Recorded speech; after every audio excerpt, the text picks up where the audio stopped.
Graça e paz, queridos irmãos. Sabe, hoje o último domingo do ano de 2020, um ano tão tumultuado, um ano tão diferente para todos nós, e o nosso assunto sugerido de hoje é sobre a alegria. Nós vamos terminar o ano então com esse tema, a alegria. O texto sugerido do presente diário é o do livro de Apocalipse, ou melhor, do livro de Isaías, no capítulo 12. Eu leio canto de louvor pela restauração de Israel. Orarás naquele dia, graças te dou, ó Senhor, porque ainda que te irastes contra mim, a tua ira se retirou e tu me consolas. Eis que Deus é a minha salvação, confiarei e não temerei, porque o Senhor é a minha força e o meu cântico, ele se tornou minha salvação. Vós, com alegria, tirareis água das fontes da salvação. Direis naquele dia, dai graças ao Senhor, invocai o seu nome, tornai manifestos os seus feitos entre os povos, relembrai que é excelso o seu nome. Cantai louvores ao Senhor, porque fez coisas grandiosas. Saiba-se isto em toda a terra. Exulta e jubila, ó habitantes de Sião, porque grande é o Santo de Israel no meio de ti. Amém, amém. Louvado seja Deus. Sabe como é que nós podemos ter alegria? Uma vez que sempre as pessoas pensam que a alegria está jungida, está unida a uma situação sem adversidade, uma situação sem contrariedade, uma situação sem crise, uma situação sem oposição. Quando está assim, tudo muito bem, então tem-se alegria. Quando não está assim, tem-se tristeza. É desse jeito que realmente as pessoas pensam, tá? Mas aqui esse texto bíblico e entre outros das escrituras nos esclarece que a fonte da alegria não são as circunstâncias boas ou adversas que passamos. A fonte da alegria está no Senhor. Como diz a palavra de Deus, a alegria do Senhor é a nossa força. É a nossa força. Bom, dando uma percorrida de olhos nos capítulos da palavra de Deus, particularmente no capítulo 11, que é o capítulo anterior de Isaías 12, que eu acabei de ler, vocês poderão observar comigo que Deus está falando dos males, do julgamento que cairá sobre o povo de Israel por causa da sua constante desobediência. Um povo de dura cerviz, sempre desobediente e sempre ingrato para com Deus. Então Deus realmente mandou o profeta dizer o que ia acontecer em função e consequência daquela incredulidade, daquela posição. Mas no mesmo capítulo 11, fala também da nova glória de Israel. É uma citação de um texto de alguma coisa que, na verdade, ainda não aconteceu, mesmo no século XXI, que ainda virá a acontecer, que será o novo céus e a nova terra. Ou seja, o destino que Deus tem para os salvos, os que confiam em crer nele, aqui na terra, uma terra restaurada com o corpo do homem, mesmo cristão, ressurreto e restaurado também. Uma nova realidade de vida, onde a vida será de inteira interação da criatura com o Criador e da criatura também com a criação. Ou seja, com toda a fauna, a flora e tudo quanto Deus maravilhosamente criou. Tá bom.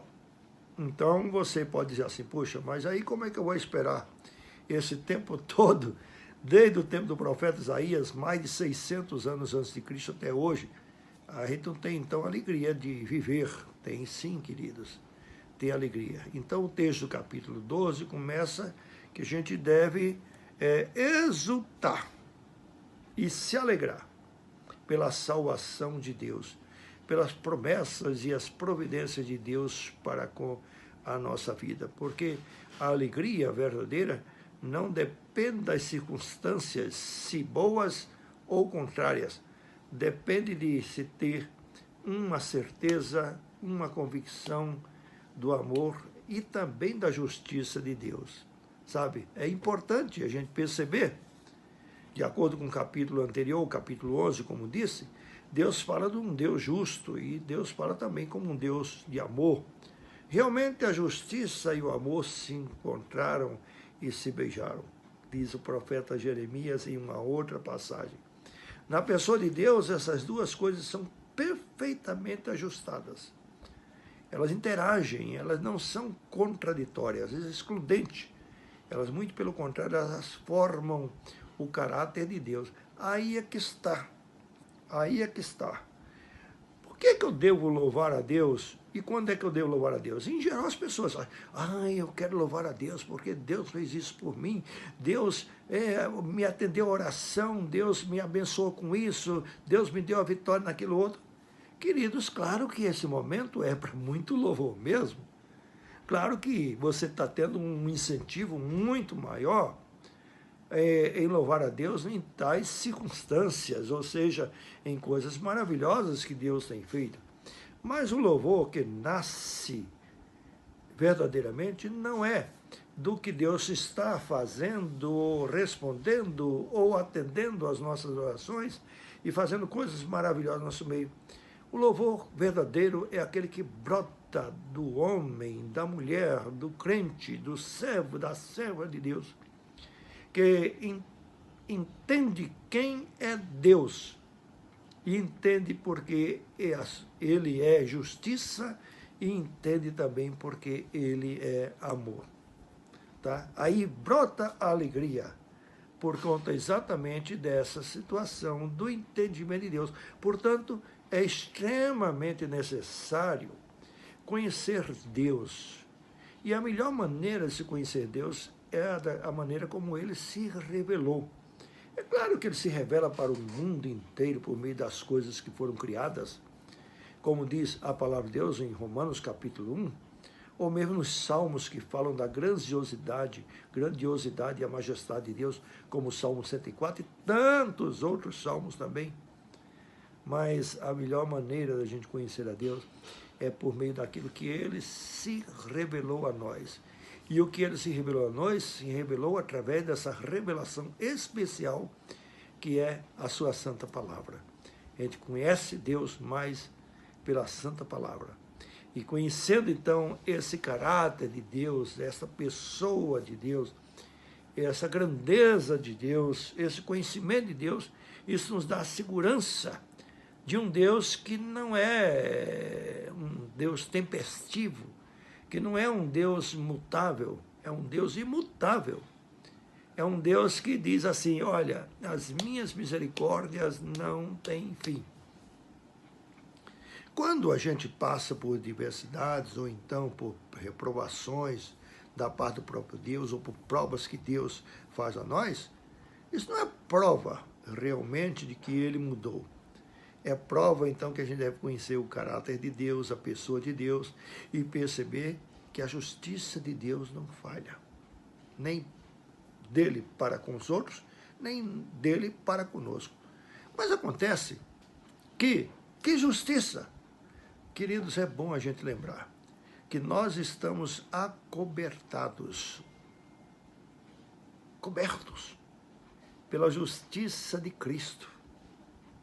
Eu nunca esqueço que quando Jesus compareceu perante João para ser batizado ali no Jordão, João disse, não sou eu que tenho de te batizar, você que me tem de batizar. E Jesus disse, deixa assim, para que se cumpra toda a justiça. Que justiça é essa? É que Jesus, quando encarnou Deus, quando se fez carne e habitou entre nós e tornou-se ser humano como qualquer um de nós, exceto no pecado, ele estava cumprindo a justiça.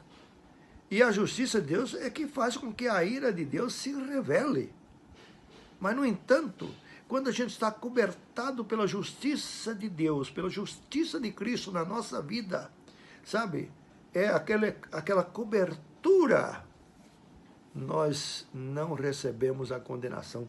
Por isso é que a palavra de Deus diz, já não há mais nenhuma condenação para aqueles que estão em Cristo Jesus.